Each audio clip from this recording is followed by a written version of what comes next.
dati talaga kasi ayaw kong tumapat sa ilaw kasi makita talaga yung gamit ko. Halos 4 fingers po. Kaya po hiyang-hiya po ako.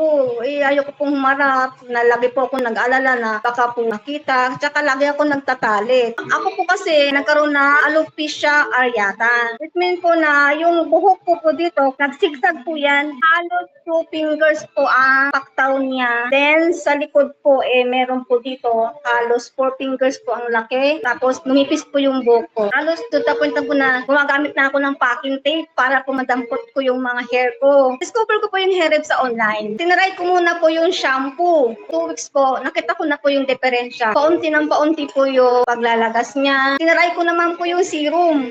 Nakita ko naman po yung response niya po kasi yung mga hindi po lumalabas na parang nahihirapan, lumabas po siya. Makikita niyo po yan, makikita niyo po yung diferensya niyan. Ang laki na po na yan lang po Makikita niyo po dito, yung sa side ko po, wala na po kayo makikita po dito. Happy and blessed po ako. Pasalamat ako kay Lord kasi binigay niya sa akin yung produkto niyo. Aging confident ako ngayon kasi hindi na ako nahihiya.